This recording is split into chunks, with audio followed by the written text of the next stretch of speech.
Hey, you want to go for a ride? No, thanks. No thanks. What does that mean? I don't want to go. Go where? For a ride. Yes, that's a human ear, all right. I don't know if you're a detective or a pervert. I like to sing Blue Velvet. Do you want to do bad things? Anything. Anything.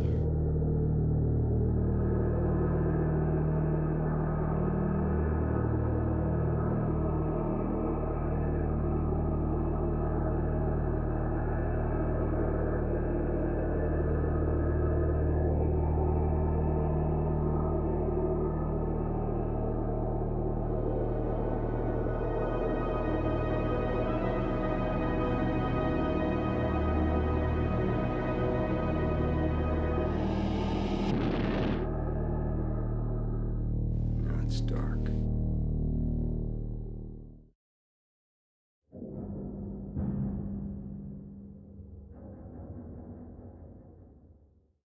It started with Bobby Vinton's song, Blue Velvet, which came out in 1964, but I started getting these ideas from this song of a mystery that would take place in a small city in quiet neighborhoods. Then I had this desire to sneak into a girl's room and watch her throughout a night, and possibly while watching I'd see a clue to a mystery. And then I got this idea for finding an ear in a field, and this ear would be an opening into another world. And then I got a lot of other ideas like this, but fragments that finally hooked themselves together and formed enough of a story so that I could add in the missing pieces. But this took a long time. I've written 4 drafts of the script over several years, before I finally got it together to film it. David and I met for Dune, and we met, I can tell you exactly where it was. It was at Universal City, or at the Universal Studios. And he was working with Rafaela de Laurentiis at the time to try and bring this monster book to screen, Frank Herbert's Dune. And he was just coming back from his daily lunch jaunt to Bob's Big Boy, which is what he was doing in those days. And I was sitting in the office waiting, and he came walking in, and he was wearing the classic Lynch uniform, which is a khaki pant, white shirt, black coat, jacket, like sport coat, and black shoes with sort of tasseled brunette sort of hair sort of going every which way. I really knew nothing about the man. I knew that he had done Eraserhead, which I promptly went out to see, before I went for the meeting, which just confused me even more. I didn't know what to expect when I met David. And he was so friendly and so available, which really took me back a little bit. Because Dune was not such a big success, and things went badly, Dino and I were ready to part company. But then he came back and said, "What is this? What is this Blue Velvet?" And I said, "Dino, you're so crazy." I said, "You know about this thing. I told you about it before." But he says, "I must read again." And I said, "Well, you can read the first half of it, because I liked the first half of it." And he read it and he really liked it. And I said, "Let me fix the second half, and then we'll do it." And that's how it started.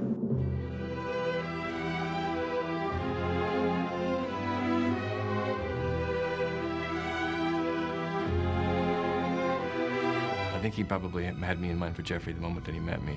I think he's a very, fine actor, number one.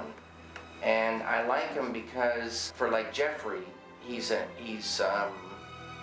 got a kind of an innocent quality. He's curious. He's innocent, but he can traverse from one world to another. He gave me the script to look at, and you got to remember that Dune was like the first screenplay that I'd ever read, and Blue Velvet was basically the second screenplay that I'd ever read. So I still didn't know what to make of it, but I thought it was incredibly charged, very erotic. I thought, frightening, kind of amazing, like in an overpowering way, and frightened me, and also sort of filled me with this desire to go into that world. We were meant to start Blue Velvet in January of '85, And I remember getting the call. I was in my dad's office in Yakima, Washington, in fact. I got a call from David, and he said they're not going to do the movie. Dino always believed in David and always believed in the movie, but couldn't spend the $10 million that was part of an original budget. And finally, in August of '85, Dino, according to David, called him up and said, "David, I have a crazy idea." He said if I cut my salary and cut the budget for Blue Velvet, I could have total artistic control. During the negotiations and the time, David said, "But Dino, I have to have final cut of this movie." And Dino said, "I can't give you final cut of this movie. I can't put it in the contract, and every other director will want final cut of their movies, and I can't do that. But I'll shake your hand, and you have my word." And Dino never goes back on his word. And David Lynch had final cut of his movie. David always wanted Isabella Rossellini, Dennis Hopper, Kyle MacLachlan, and Laura Dern. And they read the script, and to work with David Lynch, they all agreed to do it and got paid literally nothing. I mean, a little bit above scale, but literally nothing to do it because they believed in it or understood it or wanted to do it. Yes? What is it? Pest control. You gotta do your apartment. That stuff stinks. Well, Isabella is, fantastic. I feel extremely lucky to have, found her for Dorothy, because in my mind now that she's the only possible Dorothy. I was having dinner with a friend of mine in a restaurant here in New York, and David was having dinner with a friend of his in the same restaurant. And our friends knew each other, so they introduced each other, and so my friend Camilla and I sat at David's table. David started to talk about being in New York to do some casting, and he wanted Helen Mirren for Dorothy Valance, and I had just finished a film with Helen Mirren. And so he said, "Oh, can you talk to her about playing this part? I really want her to play this part." But I didn't know Helen that well, so I said, I don't know that I can do that. And so we talked a little bit, like I knew he was there casting, and then I don't know what we talked about, chit-chatting. And then the next day or 2 days after, there was a note from David saying, after dinner I thought that maybe you'd like to read the script and you would like to test for the role. The things that struck me about her in the beginning was I wanted Dorothy to be beautiful, but have a mysterious quality, and a vulnerable quality within the mystery. Well, I was a model. I didn't really have an acting career. I had done one film in America prior to Blue Velvet, which was called White Nights, a film about dancing where I had a secondary role. It was really only White Night, my first American film, that I thought I was going to try to be an actress. So Blue Velvet was my second experience as an actress. That'd be sweet. Mommy loves you. When I read the script, I thought it was very original. I thought it was very powerful. I loved Dorothy Valance, and I knew that it was going to be a role that was difficult to play. And so I asked David Lynch if we could do a really thorough test, not at 10 minutes, and if I could also test with Kyle MacLachlan, who was cast as the lead. We went, Kyle and I, and we played all the scenes. We improvised. I mean, some of it I knew the dialogue, some of it I didn't remember the dialogue, but at least I could show David what was my interpretation of Dorothy Valance, and if he'd agreed with it. In the beginning, it's sort of all over the place. The early rehearsals are very rough, and they're sort of frightening because you wonder if it's ever going to come down to fitting what you have in your mind.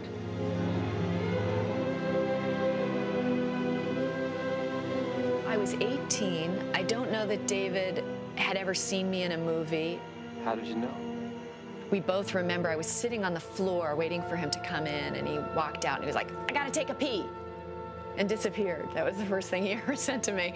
And then we started talking about meditation, because I was a meditator too, and we talked for an hour about meditation and I don't know, everything from like astrology to grafting peach trees with pear trees. And, it was one of those conversations. And we were a match made in heaven, I think, as anybody David works with.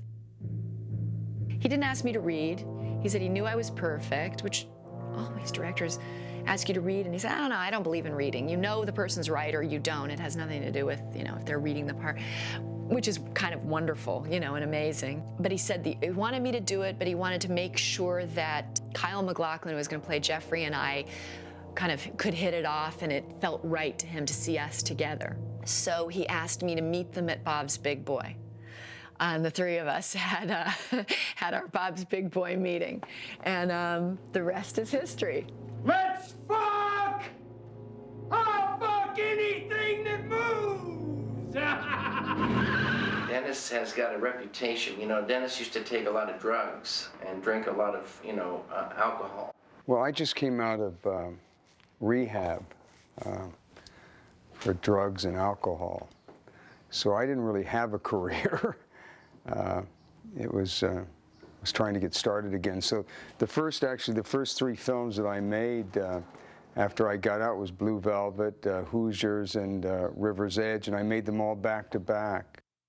I was advised by my agency not to do the part because it was not a redeemable character, and I said, I realize that, but it's being directed by David Lynch, and I think David Lynch is a very important director, and I think everybody in Hollywood will see this film, and I want to do the part. I don't know what David's knowledge of my prior work was. I don't know how I got the part. I know I really wanted the part badly. I'd never talked to David on the telephone, except the one time when I called him after I got the part. So I don't know what the process was of how I got it, really. Dennis truly understood Frank. I called him when I heard that I got the part, and he was having lunch with Isabella Rossellini and Kyle MacLachlan and Laura Dern.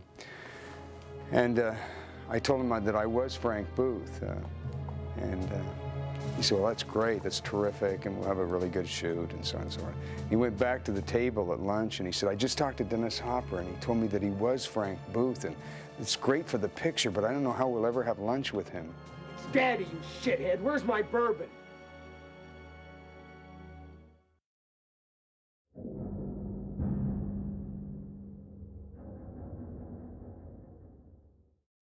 I came into films through painting, and I came in really knowing nothing about film. I mean, I saw films, but I saw films not from a movie buff, point of view, and but I wanted to be a painter. David Lynch studied art. David Lynch came out of Philadelphia, out of the university there, out of art school, and is a painter. So I think it's a natural assumption to think that he deals with surrealism in his own way. It's certainly, it's not Salvador Dali, but it's what I call American surrealism. From the fire engine to the picket fence with the roses on it, to the man having the heart attack with the dog, and the water and spraying the water, and the insects under the soil, and the very phony robin with the, the robins have come back. Yeah, this mechanical. I mean, it's surrealism to me, American surrealism. Only Buñuel film I saw is Cheyenne Andalou, and that was with Dolly. But, many people say that there's similarities. I went to Salzburg to study with Kokoschka. I was going to go to school there, and I'm planning to stay for 3 years. But it was all so beautiful and so clean that I became very worried. Because I didn't feel like it was giving me something, for painting. I went back and went almost immediately to Philadelphia, and Philadelphia was exactly what I needed. It was almost the opposite of Salzburg. It was one of the worst cities in the world, but it was thrilling, sort of to me. It opened up some little doors and made it all start happening. I met David Lynch at the American Film Institute. One of the instructors, one of my mentors there, Tony Villani, introduced us and said, Fred, here's a filmmaker that I think you're gonna like. He's kind of one of a kind, and I think you'll get along with him. And he introduced me, and we got to work on Eraserhead together. David is an artist in many senses. He paints and he draws, and they're very beautiful drawings, paintings. He loves sound, he loves music. You know, he does that as well.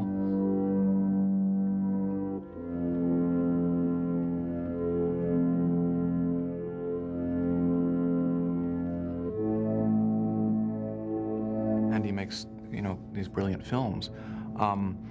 So on all those levels, you know, I enjoyed watching his work, and I enjoyed watching the art progress. Lynch is so identifiable in how he creates and ties things together in the world and the people. And yes, it is odd, and yes, it is strange, and yet it has a certain form and a certain logic to it. He definitely wants to create a world where you never know where you are, because that's the world he exists in, and it's the world we all exist in. He creates out of a really interesting place and is consistent and has a vision that's purely his. I mean, you can tell his movies from anybody else's. Even if you looked at Elephant Man and some of the straighter films, that you can still see it's him.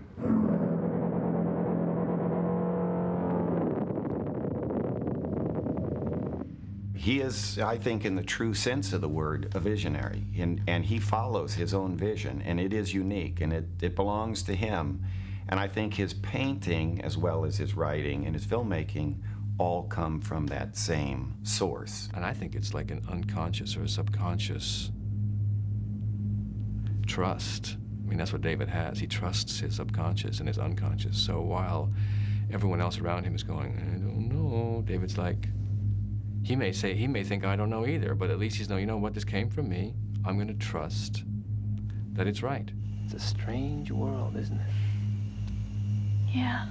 He finds interest sometimes in things that most of us, you know, think are fairly commonplace. David would come in on a Monday morning with Polaroids that he took with his son, and they would go to the grocery store and get a whole chicken and take a Polaroid of the chicken, and then they'd cut up the chicken and move the parts around so the wing was where the leg and the leg was where the wing and the head was up the ass and whatever. And he'd take all these Polaroids and to show, you know, with his kid, and he'd say, look at all these Polaroids. You can be shooting the inside of a dead cow in close-up, and if you didn't know it was the inside of a dead cow and you enlarged the photo and put it in a room, people could say, this is just so beautiful.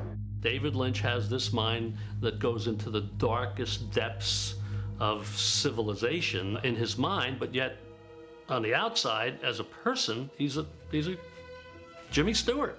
He is a true Eagle Scout. I'm not so much of an intellectual, but I am more of an intuitive sort of person. David is not very verbal, or when he talks he might say things very funny, but he's very expressive, so you always know what he liked, what he doesn't like.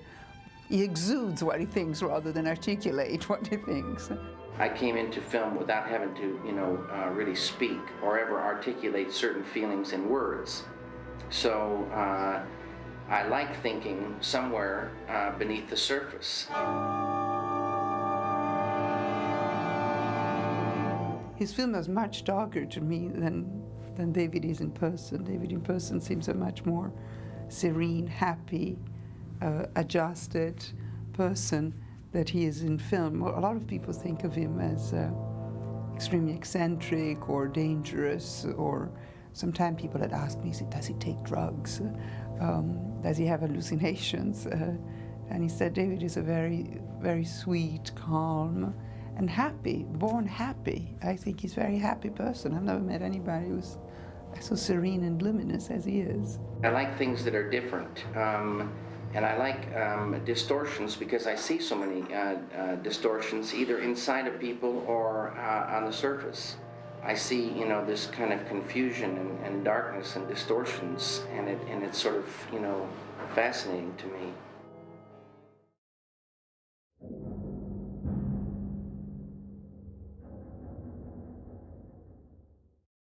We decided to film the movie in Wilmington because that's where the studio was, and we knew that we could do it for the price, and we hired all local people and local actors, other than the people we brought in from the outside. And it so happened that Lumberton was the name of a town in North Carolina. It's about an hour and a half or 2 hours outside of Wilmington. And I didn't realize that it was a real town. And I had said to David, where did you get the name of Lumberton? Well, he kind of said that he made it up, and he kind of said that he didn't make it up until we found out that it was the name of a real town. Lumberton is a great name because it makes a picture in your mind. I called the Chamber of Commerce to tell them, to inform them and the mayor's office that we were making this movie and we were calling our town Lumberton, which was a fictitious name, nothing to do with their town, and did we have the right to use their name? The town had some very old neighborhoods, and they didn't look southern because it's in the south. And so I was very happy because in my mind this town is a little bit more northern. The atmosphere and the mood was so good, and the sidewalks were so beautiful, and I realized, I didn't know it before, but shooting on location is fantastic because when you go into someone's real house, you can't believe it, what they've got in these houses, and it gives you so many ideas. We all felt like we were sort of castaways in this little studio in Wilmington, North Carolina, which suited us just fine. I know David was never happier. Dune, I think, was such a difficult slog, really, as it got going. He was down in Mexico for like a year and a half, you know, trying to manage this lumbering beast, you know, of a gigantic film, and it just, I think it really, really worked on him. And Blue Velvet was just really streamlined and perfect, and David was right back in his element, and I think it sort of, I certainly know it reinvigorated him and reminded him of what it is that he loves to do, you know, and why he loves filmmaking so much. It's because of this. Blue Velvet is a whole new ballgame. I'm back into a place where I feel so good about film and about a way of working. The challenging part of the movie is the crew asking questions and not having an answer because David hadn't told us yet. We had a little budget, and sometimes there were economical limitation, or running late, shooting long hours, sometimes 18, 19 hours per day. Come closer. It was nerve-wracking, really was, for any number of reasons. I mean, first of all, it's, you know, standing there with my shorts off, you know, and I'm like, camera crews around, and Isabella Rossellini is right in front of me with a knife. I mean, that's not enough to sort of, you know, make you wake up in the morning of that scene with a few butterflies. I don't know what is.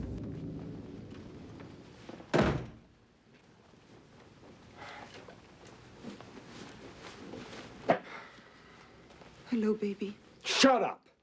It's Daddy, you shithead. Where's my bourbon? I didn't know Dennis, and it was his first film after a long time of healing from his drug abuse. And I was obviously a bit frightened of him.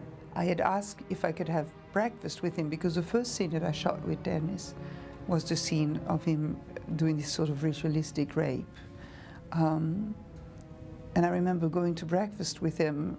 I joined him at the hotel where it was, and he seemed very bored. Said, what do you want? You want to know me? Here I am, you know. So I said, we're going to do this one. But he was right, because then on the set, Dennis was very, I remember that, you know, I had to open my legs, and he kind of kneels in front of me. Mommy. Mommy loves you. Baby wants to fuck. She was naked, and I wasn't told. I assumed that David, that they knew, but I didn't know. Show it to me.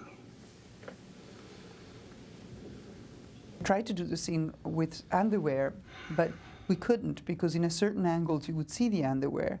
So we had to, in one angle we had to take the underwear off. Not that you would see it with the camera, but you would see the strap. I forgot what it was. And that embarrassed me. To be in front of, I mean, Dennis was going to be the only person who was going to see my vagina from up close like this, but still it was embarrassing because I didn't know him at all. That was the first day. I'd never met Isabella, and suddenly she's nude in front of me. So I said, I'm sorry to do this. It's hard. And he said, I've seen it before. And in his rude way, it made me very comfortable. I said, that's right. You've seen it all. I don't worry about you. That was certainly an act of faith on her part and David's part to expose themselves that way.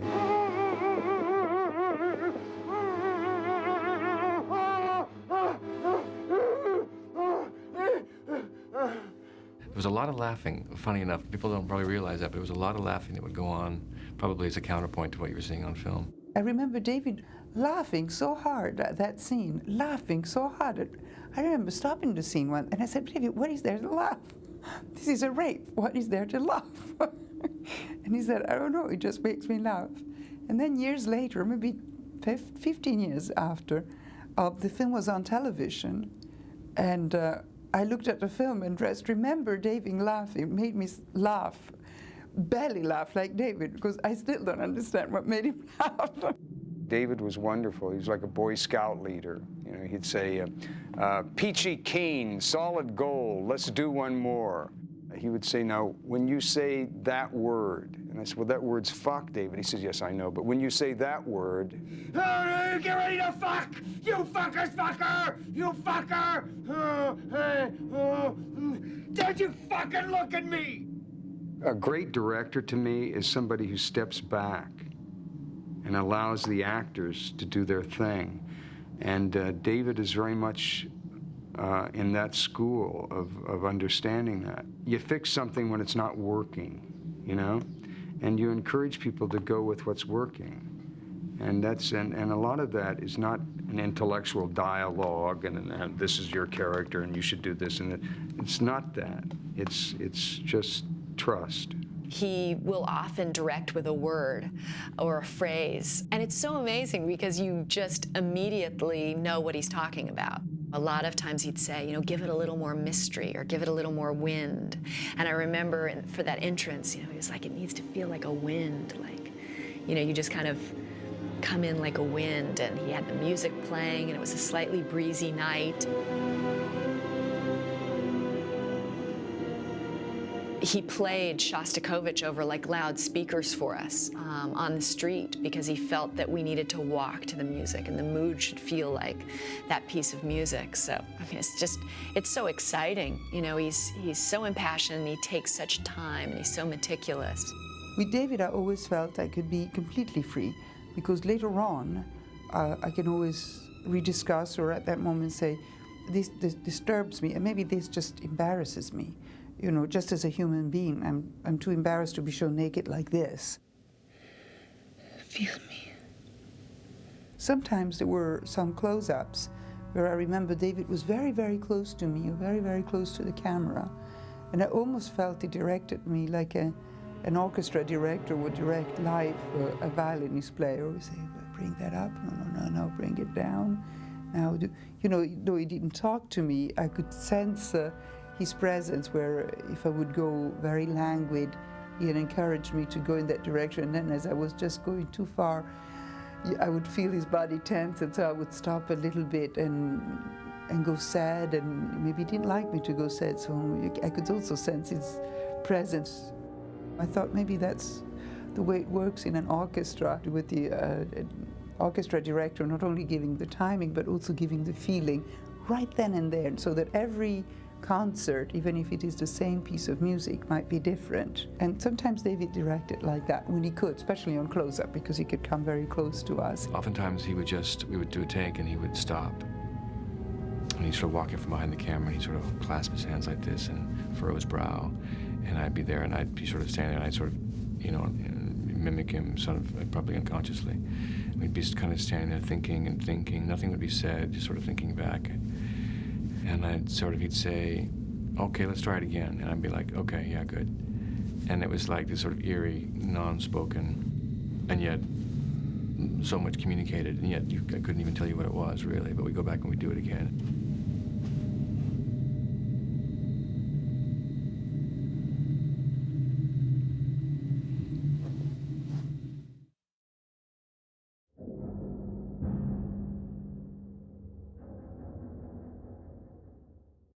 The similarities between Jeffrey and David, I think, are there. Ace no kid lived there, had the biggest tongue in the world.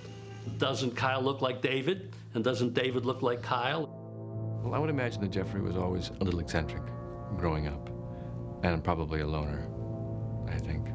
And for whatever reason, this was his uniform, this was his outfit he felt comfortable in. And he doesn't veer away from it much. Maybe there's a change of tie. I think that was the extent of it. The story catches him on the cusp of something, sort of that transition from boyhood to manhood, sort of. He sort of, not willingly all the time, but he does go through the journey, and then once he gets close, it's like that image of, you're sort of you're grabbed by fate, whatever, and pulled along. You've sort of gone too far, particularly when he meets Dennis. Who is this fuck? A friend. He's from the neighborhood. We were just talking. And Jeffrey is a voyeur and does not remain clean. He's certainly exploring his perversions, let's say. He's fascinated by this self-destructive chanteuse, this beautiful, voluptuous, and I think it's a mixture of both wanting to take care of as well as desecrate. He has the same impulses, and maybe thinking maybe by caring for her, she will be his, and somehow he'll be able to devour her, at the same time being devoured by her. Is that you, Jeffrey? Yeah, it's me. Jeffrey. Sandy is the girl that gets Jeffrey involved with this whole thing in the first place. Sandy is also very interested in voyeurism. She listens to certain things. She gathers information. She's a detective. My room is right above my father's office, so... Above your father's office? So I heard a few things about the year. She's seemingly the all-American, lovable girl next door, the high school sweetheart. She's the light. She's, the positive side. These were all the descriptions he gave me for the movie. And some of them are tangible and some of them are abstract, in terms of the light and the dark and, the seeming perfect world and the underbelly of it. You know anything? I don't know much but bits and pieces. She inspires Jeffrey to go, deeper into this mystery. I can't believe what you're finding out. Are you gonna continue with this? Yeah. He wanted me to have a fascination with the dark side, with the mystery involved in the story, so that you have the taste of the darkness within the light side of the story. And for the longest time, there was just this darkness. And all of a sudden, thousands of robins were set free. And they flew down and brought this blinding light of love. And it seemed like that love would be the only thing that would make any difference. And it did. In that scene, I am the most hope-filled believer in that which is divine. So I guess it means there is trouble till the robins come. And really being confused, as is Jeffrey, in our lost innocence, that there are people like Frank. Why is there so much trouble in this world? Why are there people like Frank? I mean, that's the question we're all asking now, man. Why are there people like Frank? Don't say please, fuckhead! I think that when you commit to a work, you have to commit to the script, or you have to commit to the work. You can't commit always to improving your self-image as a politician would improve their self-image to become more popular. My duty as a model was to portray glamour, and I tried to do that as best I could. When we did Blue Velvet, it was very important that maybe Dorothy Valance, the character, might have been glamorous, might have had glamour, but now she was broken. I mean, I've always imagined her as a broken doll, one of these beautiful dolls that you put in the beds, with the ruffles and the hair completely done, but something had happened, and the hair are all done, the makeup is falling off, the dress are. That was the idea of a broken doll, so the glamour still, some of it was there, and some of it was erased, some of it was being raped, broken violently. Dorothy, no, stop it. Hit me! Hit me!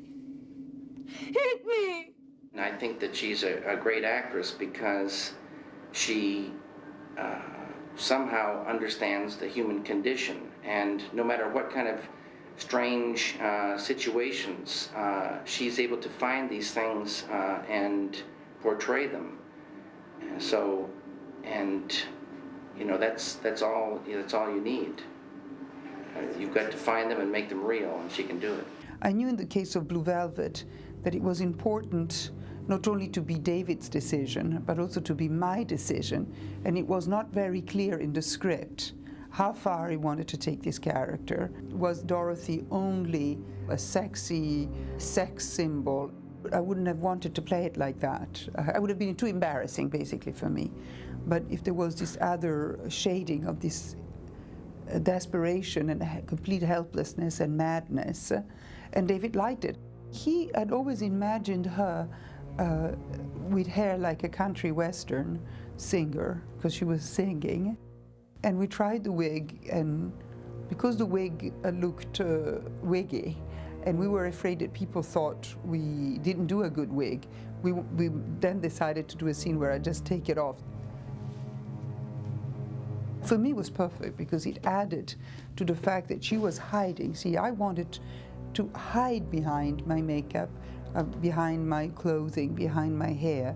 Dorothy wanted to pretend everything was all right. She was in control because, in fact, she was completely devastated.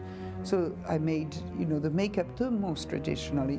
Black eyeliner, black eyelashes, blue, red lips, smile, perfect hair, clothes perfect, almost like a facade that would hide the tempest and the torment and the fact that she couldn't make any sense. But she brings this facade like a little doll. Everything is fine.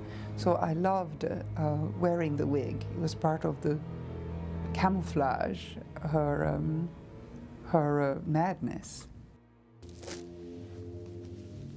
The nudity was purposely not appealing because this was a woman who was abused, regularly raped, beaten. What I had in mind, it was, the butcher shop where you see these carcasses of cows cut in the middle and open. It was the sort of images that you have in Francis Bacon, that you have these images of cows and flesh that you think of human beings. And that's what I wanted to portray, but I think that was such a tradition in films of women nudity as a titillating nudity. It was more a Francis Bacon painting that I was trying to convey. I think the one scene that is most offensive, the nude scene that is most offensive, the one that I walk down the street completely naked, David Lynch has told me that when he was a little boy and was going home with his brother, they saw a naked lady walking in the streets, and they didn't feel titillating. They didn't say, "Oh, naked lady." They started to cry. They understood that something violent or frightening was happening. And he wanted to convey that idea, and that was David's direction. When David was talking about it, I had in mind the photo of Nick Ott, of the girl in Vietnam being burned by napalm. She's walking down the street naked, and it's a gesture of helplessness. Dorothy at that moment had to be broken, had to hit bottom. And if I would come out covering myself, she still had a sense of self. She still had a sense of protecting herself or dignity. Anything that I would have done, I don't know, nothing else came to mind. I really didn't want to offend people. And I thought a lot about what else I could do, but I think the power of that picture censored any other solution. So at the end, I decided just to come out like this, toward Jeffrey, just as the last desperate cry for help. Don't you look at me, fuck! I shoot when I see the whites of the eyes. Frank deals like with any kind of thing with violence as a way to shock people into the reality that they better give him what he wants or they're going to lose something. Here's to Ben. Here's to Ben. Be polite. I'd used drugs and alcohol so long as an acting device that I was really sort of terrified of acting again. But I went back to basically Strasbourg, and it worked much better than anything I've been doing before.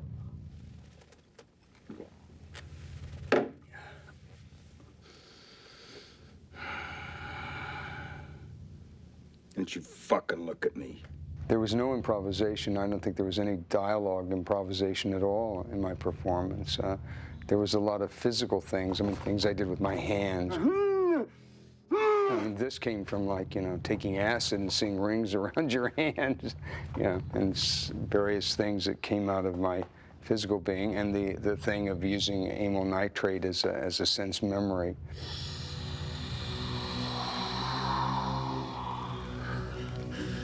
Baby, what's blue velvet?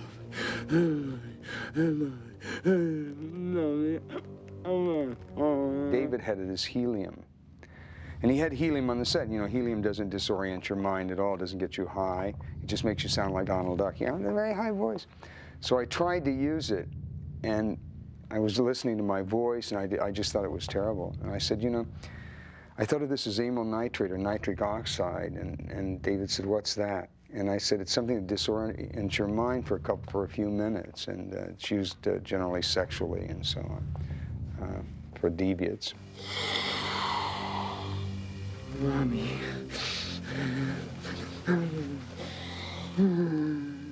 And I thought what a great contribution that was. And a couple of years ago, I was sitting alone, I was thinking what a great contribution that was.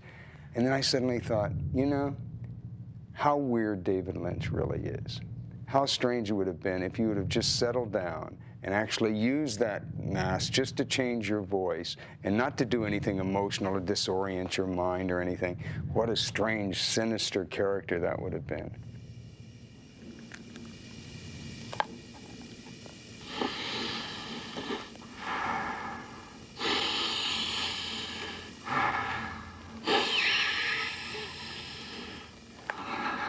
I thought of him as a rock star. I walked like a peacock, sort of, and sort of stood like, you know, I thought of Frank that way. And then when we started filming together, he was just unrelenting.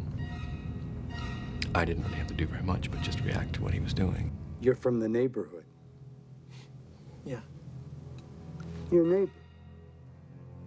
And he was funny. He was funny, and I remember thinking to myself, God, does he realize how funny he is? Heineken! Fuck that shit! Pabst Blue Ribbon! Should I laugh? Should I not laugh? Which David, I think, is so famous for, and which Dennis was capturing perfectly. Where's the glasses? That beer's gonna get warm. One thing I can't fucking stand is warm beer. It makes me fucking puke. I think heavies are good guys, you know, and I think that, like, you know, that everybody who's a heavy thinks they're a good guy, you know, so I start out with the premise that this is a love story, and that his love is so intense that he'll kidnap her husband, he'll cut off the husband's ear, he'll take the child, he'll do whatever he has to keep the love and the respect of this woman. Frank is a person totally in love, but he doesn't know quite how to show it in a normal way, or but he knows all about love. He's desperately, you know, in love.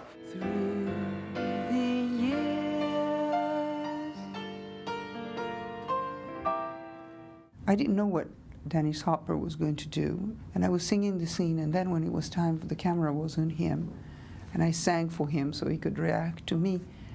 I saw that he was crying, remember, and I thought, oh, what a splendid actor he is, you know, to have made that leap, that in that moment he is in love with her and is crying, longing for her, wanting to be good or whatever. He was brokenhearted.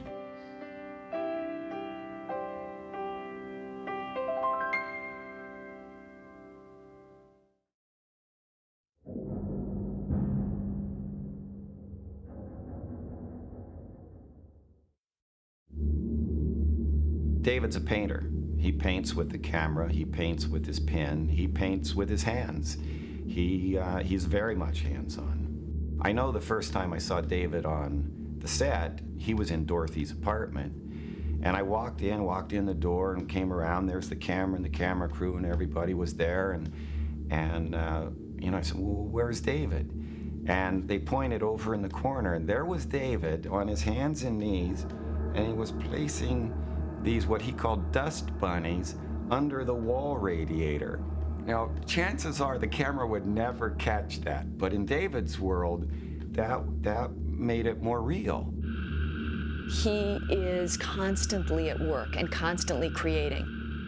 A light breaks on a set, and he realizes he needs light, and he wants it coming from this area, so, oh God, they're gonna see that? Okay, so it needs to be a lamp. We don't have a lamp. We've gotta shoot. I'll make a lamp. And next thing I know, man, he's literally, we were doing this one scene on Blue Velvet, and he wired a piece of wood and put like a shade on it that he found from somewhere else. And all of a sudden there was this like insane like lamp with like a piece of wood and antlers and some weird thing in the corner. There are scenes that take place with logs in the background, and there's a lot of lumber around the place and wood and what have you. David was very careful in choosing background actors and wardrobe as to what they were going to look like. And so for extras and cameo speaking parts, hey, babe, David interviewed and handpicked each one. He had a very precise idea of how the set should look.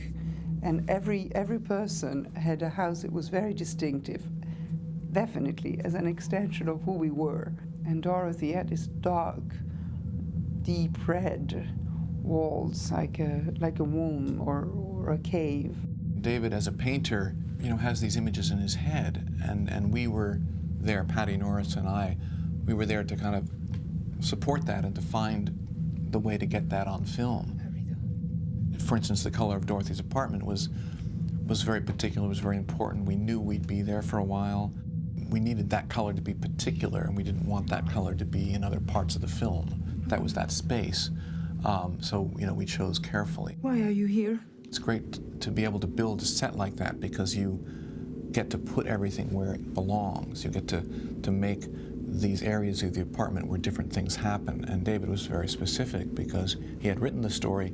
He knew that Dennis and Isabella, are in this area here. There's kind of a very dark corner over here where Isabella goes and where Isabella takes, Jeffrey's character over there.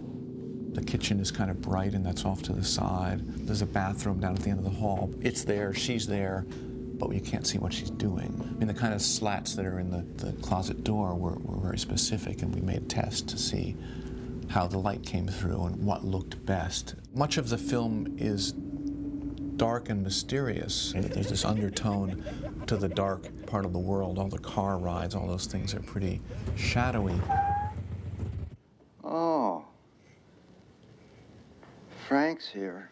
That scene is so incredible. We walked in and David had cast all these fat women, these obese women sitting on the couch, and this strange, this is David creating things that I don't need to know what I did before I came in the door. I just got to deal with being inside there. Darling, could you bring some glasses? And we'll have a beer with Frank.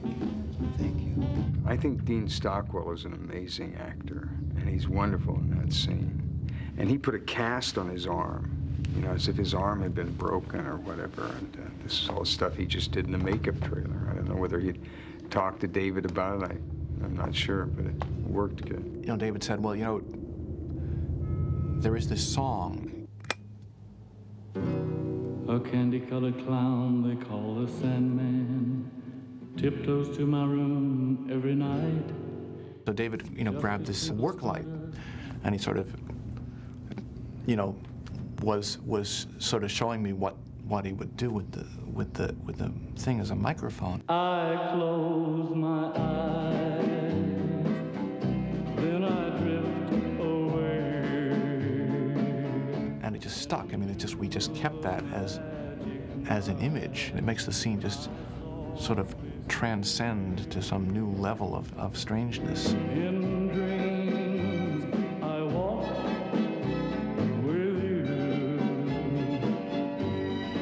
found this giant warehouse building where we were filming, and David said, you know, it's this dark, very moody, it's the bad side of town, you know, there shouldn't be too much light, you know, just to kind of keep it down a little bit. So I masterfully lit this giant warehouse, and David came by and looked at it and said, it's too bright, you know, there wouldn't be all this light out there in the factory, you know, it's like night, there's nothing happening here, you know, there's no people, and it has no sense of, you know, this mystery. And so I said, well, you know, what should we do? And he said, well, turn it off, you know, just turn, no, you turn it off, and this because it's very dark. But then we started to construct this machine to make this shadow. So we took sort of the one big light that we had, and then, you know, with cardboard cutouts and all sorts of things, made this factory shape to project on the side of the building. And David said, but there's nothing happening at the factory. There needs to be some movement. So one by one, you know, all the crew members were out there with various things, making big pistons, you know, go up in front of the light, and making levers, you know, go through here, and we would blow some smoke through the scene. So all of a sudden, you know, in a few minutes, we created this whole different feeling about the place.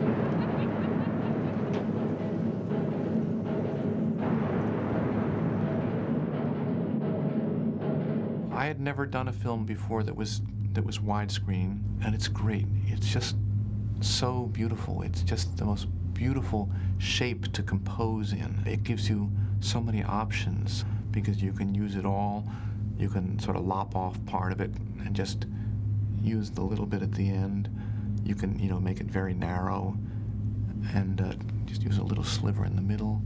You know, it's very good for people lying down on beds, you know, because they kind of fill the frame. It's good for two people sitting in a car because you can actually frame them, especially a big old American car. They fit better. It's a fun shape. It's a neat shape to use.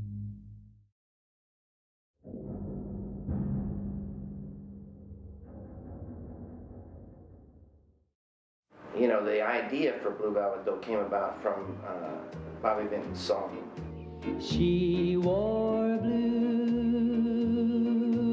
velvet. Blue Velvet? Yes. It's a song, and it's a texture. Softer than satin was the light from the start. The producers did not want to pay for the Bobby Vinton record. David loved the authentic flavor of it, and they came to me and they said, if we can get Bobby Vinton now, could you do an arrangement that sounds like the original record? I said, yeah, I could make it sound like a 50s record by using some of those instruments, and I can certainly emulate that kind of orchestration. And we would have to get Bobby Vinton to sing it. So David acquiesced to this. He said, great, if we can get Bobby Vinton and we'll just do it over again, it would be great. The only trouble was that this is like 20 years after Bobby Vinton, you know, had this. So the first thing we had to do was drop the key, like 2.5 steps. So you no longer had that little pure boy-like sound.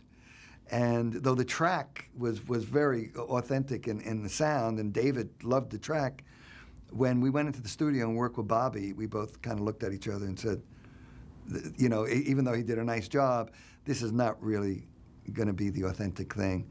And David went back and said, look, I have to have the original recording. She wore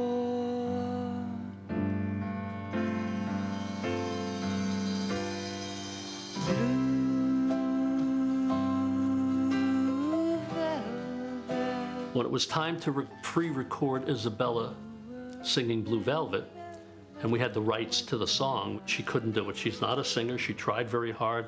The piano player couldn't get it in the right key, and the drummer and the guitar player, it just didn't work at all. So I called a friend of mine, Angela Badalamenti, who's a composer from New Jersey, New York City, that I had worked with in the past. And I said, Angela, you got to do me a favor. I'm in trouble. Please come to Wilmington for a couple of days and help me with Isabella to do Blue Velvet.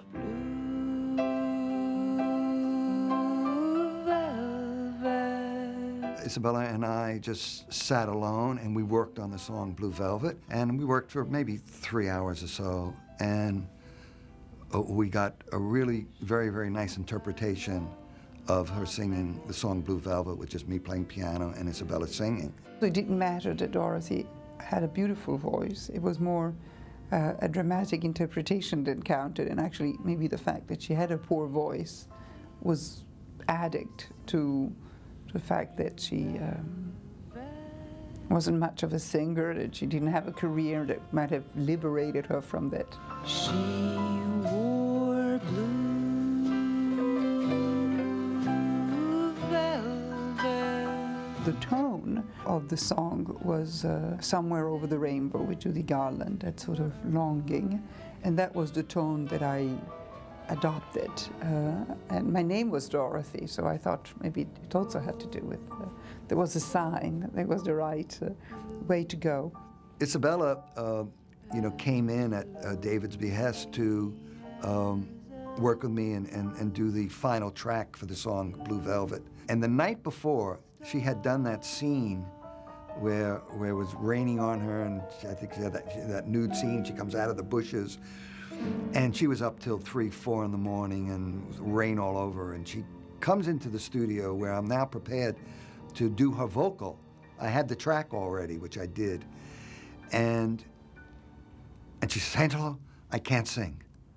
I had a rough night last night. I'm cold, and I have a cold, my sinuses are bad, and all of that. And I just can't do it." I was a little tender to Isabella. Isabella, okay, let's just take it a step at a time. Let's get some hot tea with lemon. Do you like tea? Yep. Okay. Let's get a blanket and put it on you because you are cold, and but I'm not going to sing. Okay. And after a while, with some tea and some talk, I said, "I'll tell you what, let's just experiment with the microphone. Let's just do 1 or 2 lines, just the first phrase, and see how it goes." And Isabella agreed to that, and we started out, and we would do a phrase, and that really sounds nice. Let's do this phrase over, or let's punch this in. Before you know it, 2 or 3 hours later, we got just a beautiful recording, and it worked. I think Angelo must have done the biggest editing job ever, where he took a sigh here, a word there, and put together my voice so I can hold the tune. At least I had to do something, because I just don't have a voice. But singing is like acting, it's all about emotions.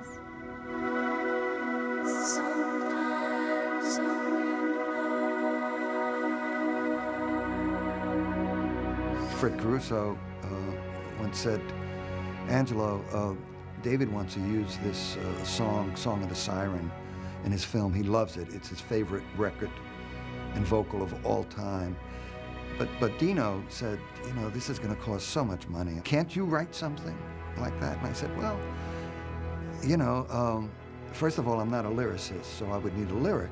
So I just said to Fred, I said, "Fred, have David, who's also lived with this movie and knows what he wants to say in a lyric, write some lyrics." So David, as I found out, reluctantly agreed to do this, and he writes a lyric called Mysteries of Love. Isabella comes into New York, and I'm working with Isabella and recording her, and she brings me this little yellow piece of paper, and on it says Mysteries of Love. And I'm looking at the lyric, and I'm saying, it's like, sometimes a wind blows and you and I float in love and kiss forever in a darkness. And it just had this kind of spaciness, and I'm saying, my goodness, this is not a lyric that I'm used to. This is just, a bit of poetry. It's not really a song. So I was a bit disappointed, to be perfectly honest with you, in the lyric. And David said, "Oh, just make it, float through time. Make it like the wind. Make it like the sea. Make it endless. Make it cosmic." I said, "Oh, I see." I wrote a melody to his lyric. David heard it, fell in love with it. And then he said, now we got to get a singer that sings like an angel. Then Julie Cruz came into the picture, who was a friend of mine. She was a singer that worked in a show that I had written, actually a workshop downtown Manhattan. And Julie sang like an angel. And then David heard that, fell in love. So that was our start of our relationship.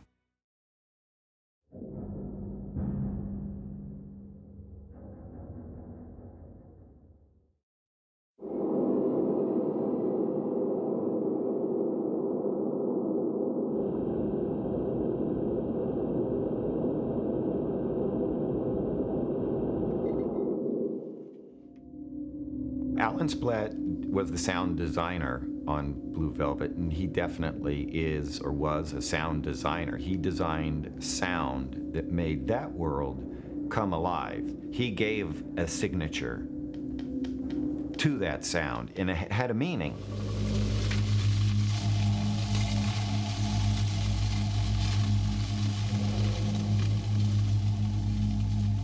Most of the time it's the pictures first, and the pictures dictate what kind of sounds we're looking for, and you know, they when added to the picture become extremely magical.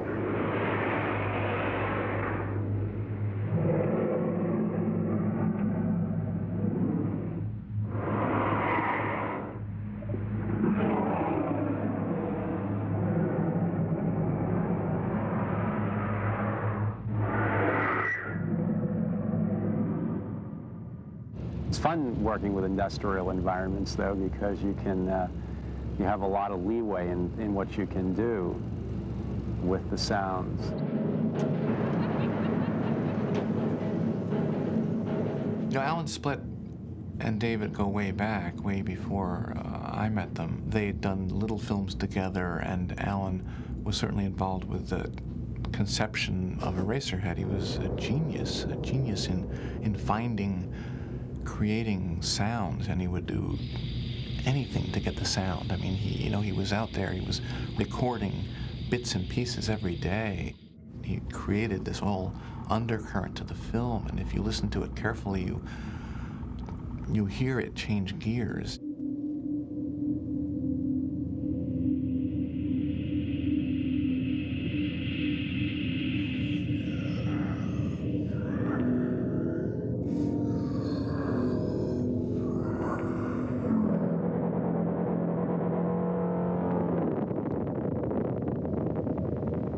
One of the highlights of filmmaking is the first times you hear all the sounds and the music together, and sometimes even before we get down to subtle kind of levels, we just open up all the pots and just let everything run, and it's take you to another place.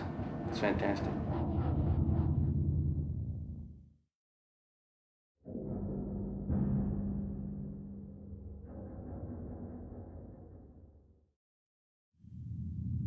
I did go to a screening, the first screening that David had for Dino De Laurentiis. And the lights went up, and everybody looked at each other. And everybody looked at each other. And somebody said, "So what are you going to do with this movie, Dino?" And Dino said, "David, I have to start my own distribution company in order to release this picture, because I don't know anyone who wants to buy this picture." And we didn't even really know what we had when we finished Blue Velvet. No one knew. It was, we were just making this interesting kind of little movie and no expectation at all. And the movie came out and became Blue Velvet. From the mind of David Lynch comes a modern-day masterpiece, so startling, so provocative, so mysterious, that it will open your eyes to a world you have never seen before. The public reaction to the initial release of Blue Velvet, I think on the whole, was rather negative. And the film was not well received and just languished for a while until Pauline Kael, I think, the story goes, picked up the standard and said, this is really a good film. You should take a second look. And people began to sort of look at it again. I think it just sort of rode a wave of, this is a great film. Everyone should see it, at some point in time in your life. When they loved the film, they praised David Lynch as a great director. When they didn't like the film, they just tried to figure out why they didn't like it. And they always seemed to me that they would pick on me. It's not how Isabella Rossellini reacts to the fact that she's standing there nude and humiliated on the lawn of the police captain's house with lots of people watching. It's how I react. And that's painful to me to see a woman treated like that, and I want to know that if I'm feeling that pain, it's for a reason that the movie has other than simply to cause pain to her.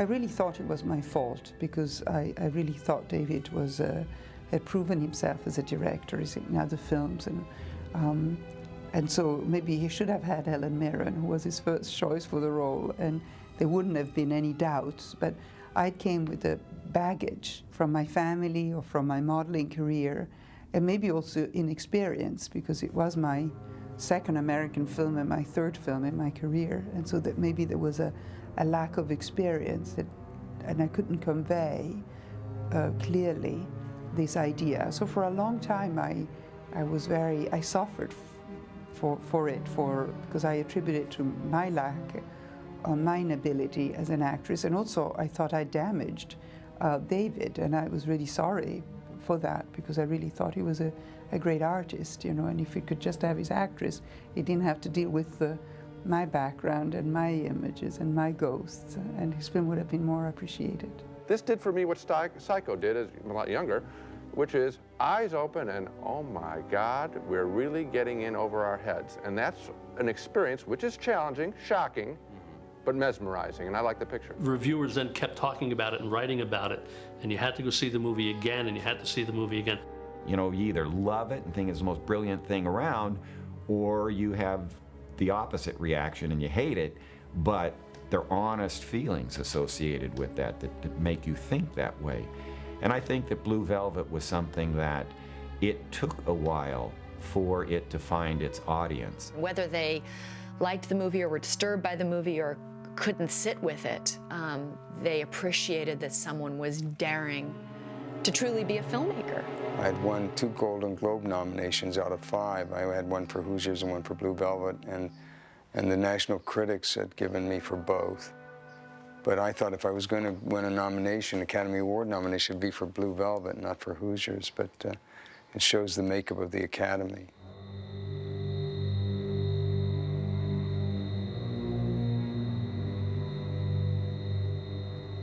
It works on so many levels, and unexpectedly, I think, which I think the best films sort of do. They sort of surprise you. Get back and stay down. It started not having a very good reputation, and it ended up having a better reputation. But it's still hard for me to define, because there are still some people that are very offended by the film, and other thinks the film is great, other thinks the film is comical, other thinks the film is very scary. So people react to it differently. You certainly feel like you've been through something, you know, and probably thankful that it was somebody you were watching on screen, not yourself. We look on Blue Velvet now as being a movie that really affected people deeply, and upon subsequent viewings over time, you come back in touch with those feelings, and I think that's the mark of a good movie. It'll stand the test of time that way. You're never through discovering things, and I personally love films that create a mood, but can be seen, you know, more than one time, and it's always a bit of a discovery again and again.